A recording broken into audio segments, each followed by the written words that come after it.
The Green Bay Packers, the most storied franchise in the NFL.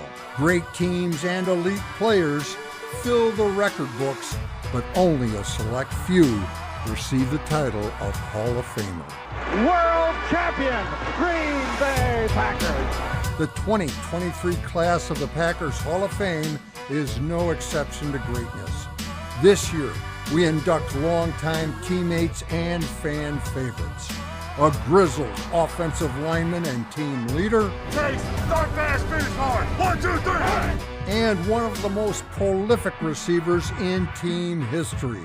Rodgers, Jordy Nelson, touchdown. Jordy Nelson and Josh Sitton, 2 Super Bowl champions. We sit down with both men and recap a memorable induction ceremony next on Total Packers.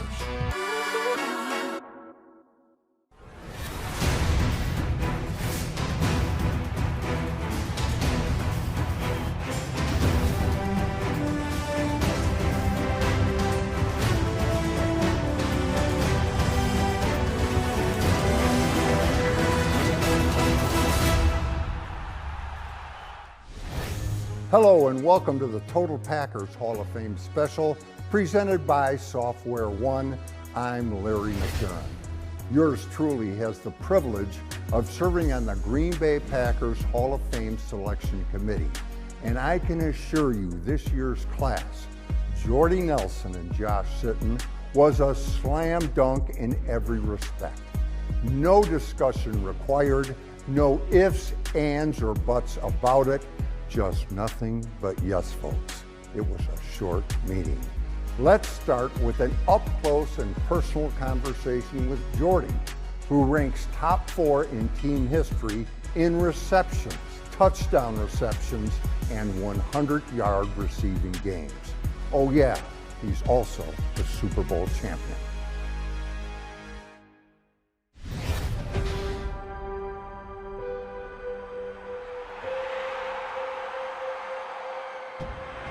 Rainbow's Jordy Nelson. He's got it. Touchdown. What's it like having 9 catches for 140 yards and a touchdown in the Super Bowl? It's exhausting, but it's a lot of fun. Again, a very surreal moment, and every kid dreams of that, thinks about it, but to be honest, I don't think I ever thought it'd ever become true.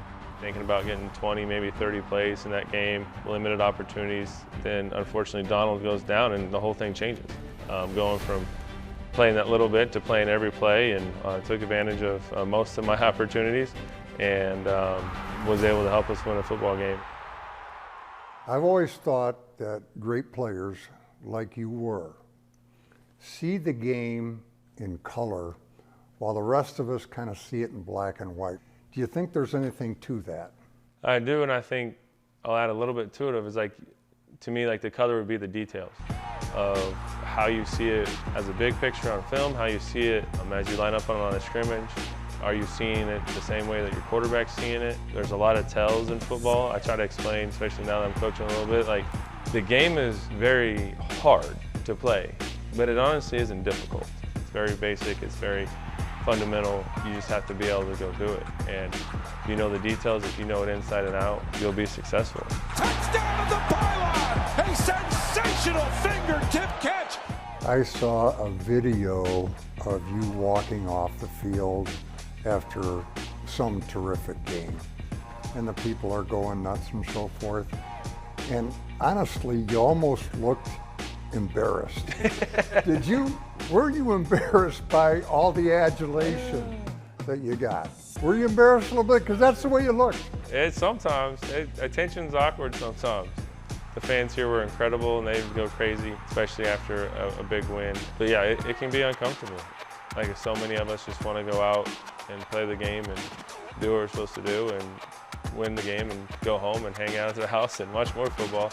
Obviously some other people enjoy the spotlight a little bit more, but yeah, it wasn't about that. I just wanted to play football and then sneak out. Jordy, in 2014, you have a career year. You come back for 2015, preseason game in Pittsburgh, you tear your ACL.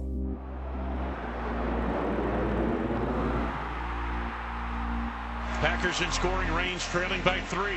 Second down, Green Bay. Snap to Rodgers. Steps up, scrambles, looking around, buying time. Now throws the end zone. Yes! Diving grab, touchdown! It is Jordy Nelson. Oh, what a throw! What a great catch! And Jordy Nelson's first touchdown of 2016.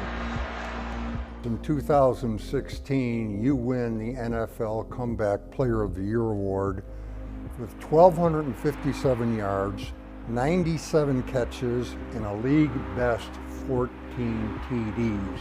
In retrospect, how do you look at that season? Very rewarding, not only for myself, but for Nate and Flea. All the hard work that we put into it, the time and the effort, the detail that we focused on. And when I won the Comeback Player of the Year, it was awesome. It was definitely something we were after, not only for myself, but like I said, the guys that spent countless minutes and hours working on my body to make sure not only was it ready to go for the season, but was able to make it through a full season. I've said Jordy Nelson is everything you'd want in a Green Bay Packer on and off the field. Were you just being yourself? I'm sure you didn't set out to be that guy, but you were that guy. Yeah. Still are. It was just me. Obviously, I give a lot of credit to my parents and the way I was raised. Growing up in rural Kansas on a farm instilled a lot of things in me.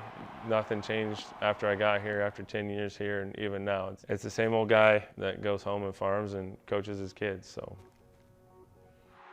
Jordy, when you were an active player, I'm sure you were aware of the Green Bay Packers Hall of Fame.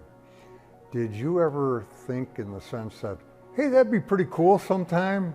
Did you think about it at all? I don't think so, honestly. I think when you're in the midst of it, at least for myself, I tried to stay focused on the present and what was going on and not too worried about any of the stats or any of the, you're climbing up the record books or the career numbers and stuff like that. So once the career was done, you could think about it a little bit, and then obviously when you get the phone call, it's pretty surreal.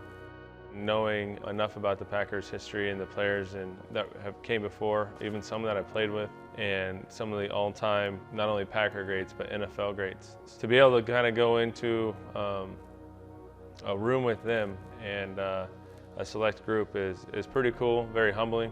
But we enjoyed the ride, and it's fun to now be able to sit back, relax, and really enjoy it.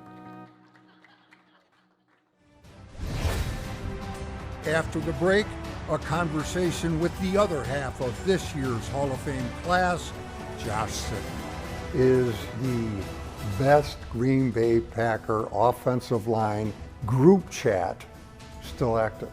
Oh yeah. David Bakhtiari, me, Corey, TJ, and Balaga. There's no doubt that is the best Green Bay Packer offensive line in the history of the Packers.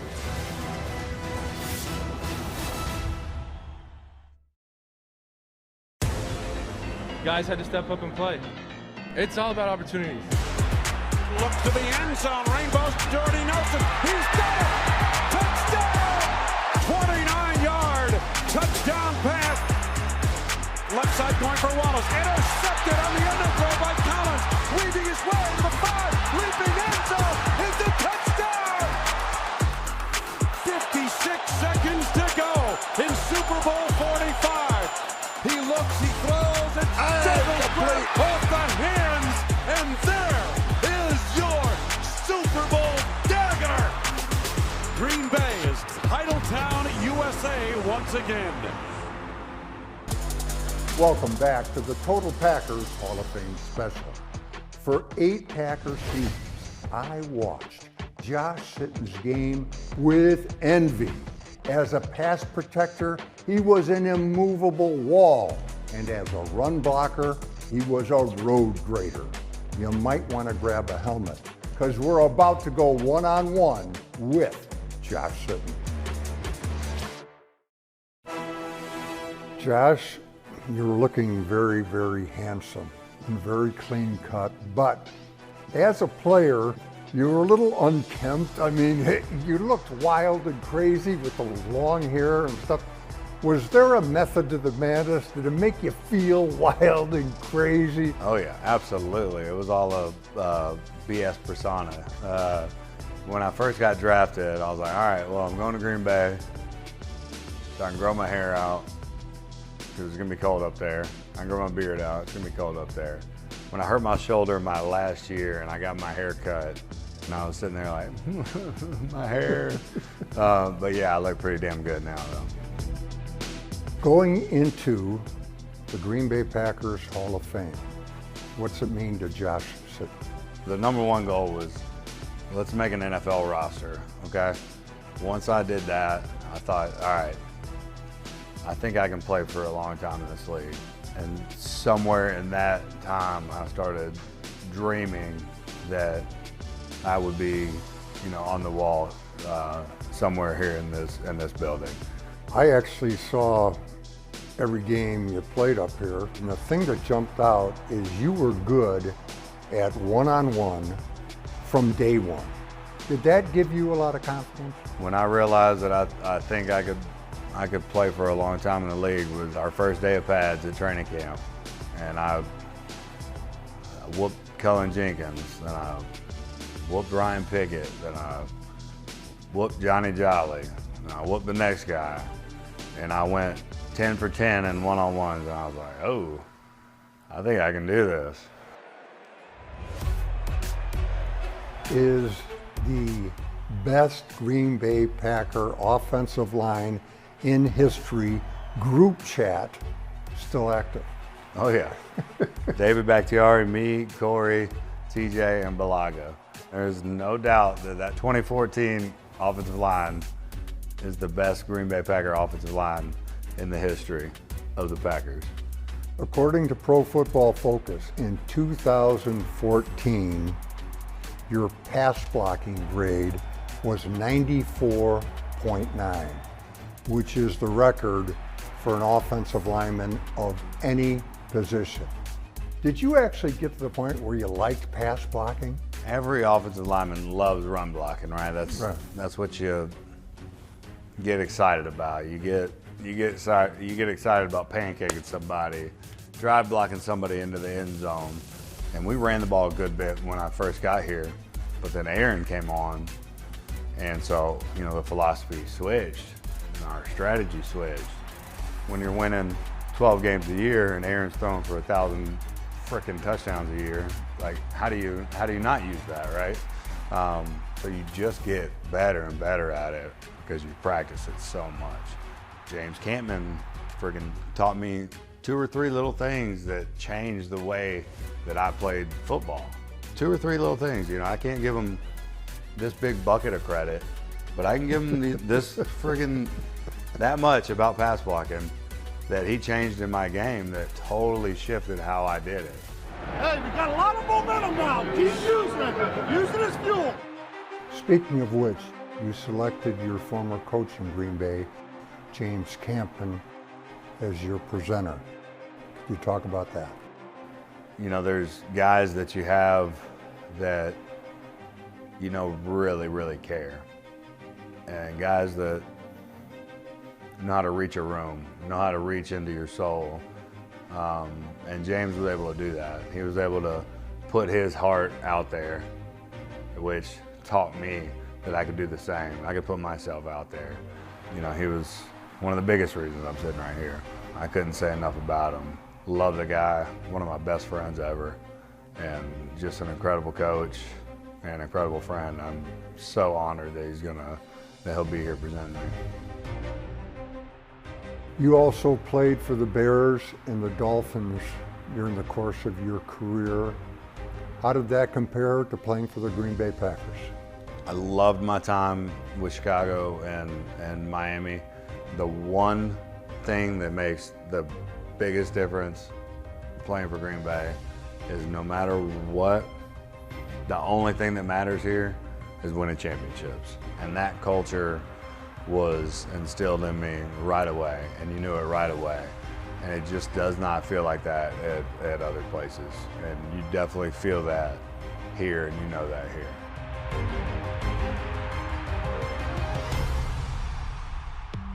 When I think of Josh, I think rough and tough and hard to bluff, and when he spits on the sidewalk, it better crack.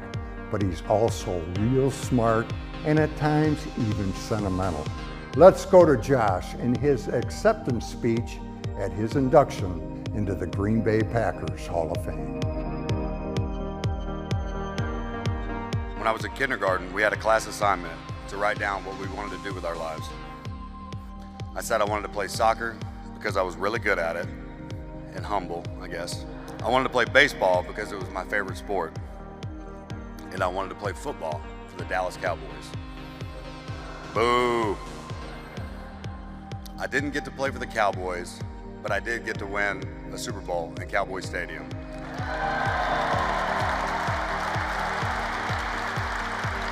Brian Gutekunst, you guys might know him. Goody was the slickest and slyest scout ever. I never saw him once or ever heard from him. But he wanted to draft me, and he was able to convince the late great Ted Thompson to take a chance on me. Thank you from the bottom of my heart. Also, thank you to Coach McCarthy, Mark Murphy, Russ Ball, and every single coach, scout, and person in the Green Bay Packer organization who helped me along the way.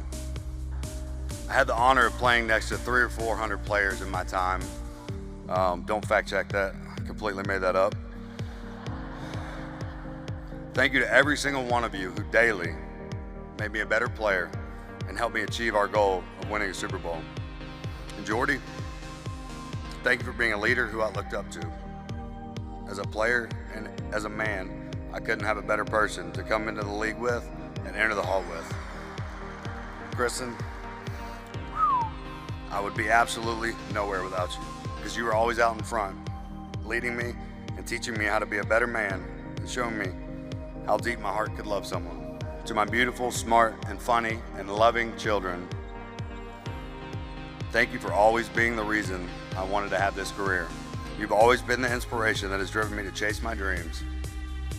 All that I ask is that you chase even bigger ones. Daddy loves you. Thank you to the Green Bay Packer organization and the Green Bay Packers Hall of Fame for this incredible honor. It's truly a blessing, and it wouldn't be possible if you guys didn't believe in me. And thank you to the best fan base in the entire world. There's nobody better than you guys.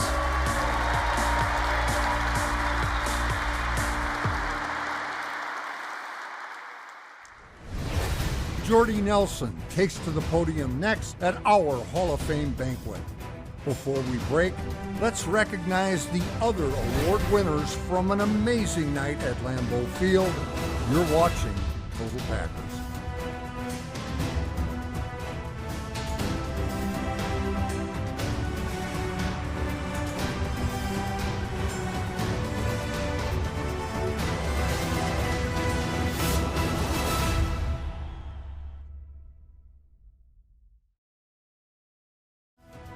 This Total Packers special is brought to you by Software One, by Nicolay Law, and by your local Chevy dealers.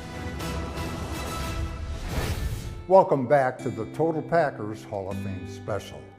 Jordy Nelson, Hall of Fame player, Hall of Fame human being. And on that note, let's go to his acceptance speech. So back in 2008, we were sitting in my mom's restaurant on draft day. Got a phone call from a 920 number. I didn't do my research going into the camp or the draft to know what every area code was, so I had no idea who it was. Everyone was turning around looking at me, getting all excited. I couldn't hear anything. I think even to this day, I don't even know who I talked to. I assumed Ted and Mike, but it was a rush. And probably the greatest thing about it was when they announced it, it was during commercial, so all we had was a name across the bottom of the TV. So came in quiet and trying to go out quiet. To the guys in the locker room, former teammates, coaches, everyone, obviously we wouldn't be standing up here tonight without you guys. Obviously it's gonna be weird to talk about Aaron since he's still working, but obviously he made our life very easy. One thing he did that I greatly appreciate is he challenged each and every one of us to me, get on his level. And I think some of us accepted that. And if you did, you would be successful. And I'm just very thankful that him, Josh, congratulations. To think that we were drafted the same year, won a Super Bowl together, went to a Pro Bowl together, and now we get to have one of these together. It's pretty cool. We would not be up here today without our wives. Through all the surgeries, the weeks spent on crutches, waking you up at 2 a.m. to fill the ice machine so I could continue to ice my knee through the night in order to have the best, fastest recovery possible.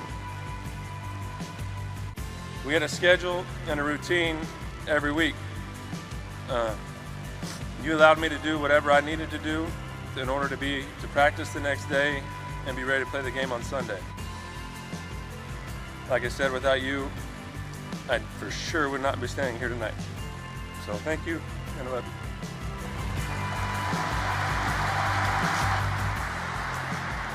With that being said, again, I appreciate everything. The Hall of Fame, the Packer organization, the fans, my family, teammates, and let's go have an after party, because I'm tired of crying.